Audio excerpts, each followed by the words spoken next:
اعوذ باللہ من الشیطان الرجیم، بسم اللہ الرحمن الرحیم۔ ہیلو ویورز، کیسے ہیں آپ؟ میں عظمت مصطفیٰ اور آپ دیکھ رہے ہیں میرے یوٹیوب چینل عظمت لاء ولاگ۔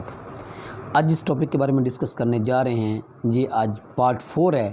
یہ بنیادی حقوق پہ جو ہم ڈسکشن کر رہے ہیں اس کا آج پارٹ 4 ہم ڈسکس کریں گے۔ پارٹ 4 میں ہم جو ہے آرٹیکل 24 سے لے کے آرٹیکل 28 تک جو ہے ہم اس کو ڈسکس کریں گے۔ سب سے پہلے ہے جی آرٹیکل 24۔ آرٹیکل 24 میں ہے جی پروٹیکشن آف پراپرٹی رائٹس۔ یہ ہر شخص کی جائیداد، کسی بھی شخص کو اس کی جائیداد سے محروم نہیں کیا جا سکتا۔ آرٹیکل 24 میں یہ حق دیا گیا ہے ہر شہری کو کہ کسی بھی شہری کو کوئی بھی، خواہ وہ حکومتی ادارہ ہو یا کوئی پرائیویٹ پرسن ہو، کسی بھی شخص کو اپنی جائیداد سے محروم نہیں کر سکتا، زبردستی کسی سے جائیداد چھین نہیں سکتا۔ یہ ہمارے آئین نے ہم کو ایک بنیادی حق دیا ہے۔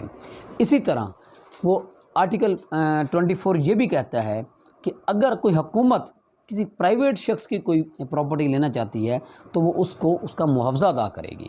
حکومت بھی نہیں چھین سکتی، پرائیویٹ پرسن تو اپنی جگہ پہ، حکومت کو بھی قانون میں یہ منع کیا گیا ہے، آئین میں یہ منع کیا گیا حکومت کو بھی کہ اگر حکومت سمجھتی ہے کہ اس کو کوئی بھی جائیداد کسی ضرورت کے لیے چاہیے، جیسے سم ٹائمز کوئی سڑکیں بنانی پڑتی ہیں حکومت کو، یا کوئی ادارہ بنانا پڑتا ہے، کوئی پراپرٹی کی ضرورت پڑ جاتی ہے، حکومت پھر بھی زبردستی کس سے نہیں لے سکتی۔ آئین یہ کہتا ہے کہ اگر حکومت بھی کوئی جائیداد لے گی، ایسے کسی شخص کو محروم نہیں کیا جا سکتا کسی بھی جائیداد سے۔ اگر حکومت بھی کوئی جائیداد لے گی تو اس کو اس کی قیمت ادا کرے گی۔ تو یہ ہے جی آرٹیکل 24۔ اس کے بعد ہے جی آرٹیکل 25 جی ایکوالٹی آف سٹیزنز۔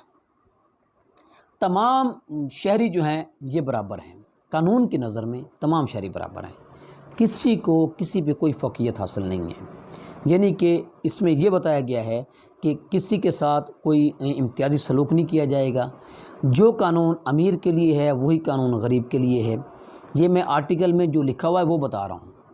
اب اس کو بات کو آپ پریکٹیکلی نہ لیجیے گا، ہونا چاہیے پریکٹیکلی بھی۔ بہرحال ہم یہ اس موضوع کو آپ ڈسکس نہیں کر رہے ہیں، میں آپ کو وہ قانون بتا رہا ہوں کہ قانون یہ ہے کہ قانون کی نظر میں ہمارے آئین میں 25 جو ہے، جو آرٹیکل ہے وہ یہ کہتا ہے کہ تمام انسان، قانون کی نظر میں تمام انسان برابر ہونے چاہیے۔ جو قانون غریب کے لیے ہے وہی قانون امیر کے لیے ہونا چاہیے۔ جو سلوک غریب کے ساتھ کیا جائے وہی سلوک امیر کے ساتھ کیا جائے قانون کی نظر میں۔ تو یہ آرٹیکل 25 جو ہے وہ یہ جو ہے ہمیں یہ بنیادی حق دیتا ہے اس میں۔ اور آرٹیکل 25 جو ہے وہ اس حوالے سے حکومت کو اختیار دیتا ہے کہ وہ بچوں اور عورتوں کے بارے میں ان کے فیور میں کوئی بھی قانون سازی کر سکتا ہے، اس حوالے سے کہ ان کے جو قانون کے ان کے یعنی کہ ان کو بھی برابری حاصل ہو۔ قانون کی نظر میں بچوں اور عورتوں کے حوالوں سے اگر کوئی حکومت قانون سازی کرنا چاہتی ہے تو آرٹیکل 25 جو ہے وہ حکومت کو اختیار دیتا ہے، حکومت وقت کو، کہ وہ کوئی بھی ایسی قانون سازی کر سکتی ہے جو کہ ان کی فیور میں ہو۔ اس کے بعد ہے جی article 25A right to education. یہ بہت 25A بہت اہم ہے۔ اس میں آپ کیونکہ کافی سارے لوگوں کو ان باتوں کا نہیں پتہ ہوتا، تو یہ لوگ جو ہے سن کے اس بات میں آپ بڑے حیران ہوں گے کہ آرٹیکل 25A جو ہے وہ جو ہے جی کہ یہ 5 سال سے 16 سال تک حکومت وقت اس بات کی پابند ہے کہ وہ 5 سال سے لے کے 16 سال تک جتنے بھی بچے ہیں ان کو تعلیم جو ہے وہ مفت ہے۔ یہ جو ہے یہ آرٹیکل یہ حکومت کی ذمہ داری ہے۔ یہ بہت کم لوگ ہیں ایسے کہ ان کو اس بات کا علم ہو۔ آرٹیکل 25A جو ہے وہ تعلیم جو ہے وہ بچوں کی وہ مفت ہے، یہ حکومت کی ذمہ داری ہے۔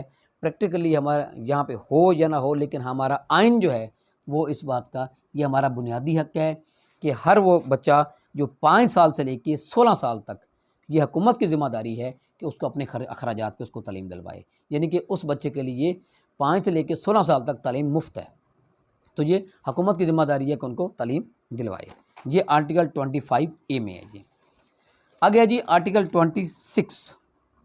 یہ جی non discrimination in respect of access to public places. یہ بھی ہے جی کہ آرٹیکل 26 جو ہے یہ کہتا ہے کہ کوئی بھی شخص جو ہے اس کو کسی بھی لحاظ سے، اس کو کسی مذہب، قومیت، جنس، سکونت یا اس کی جائے پیدائش کے حوالے سے اس کو ڈسکریمنیٹ نہیں کیا جا سکتا، اس کو نہیں روکا جا سکتا کہ وہ کسی بھی پبلک پلیس پہ جائے۔ یہ نہیں کہا جا سکتا کہ یہ فلاں جو پبلک پلیس ہے اس پہ فلاں قسم کے لوگوں کا آنا منع ہے یا فلاں قسم کے لوگ آ سکتے ہیں۔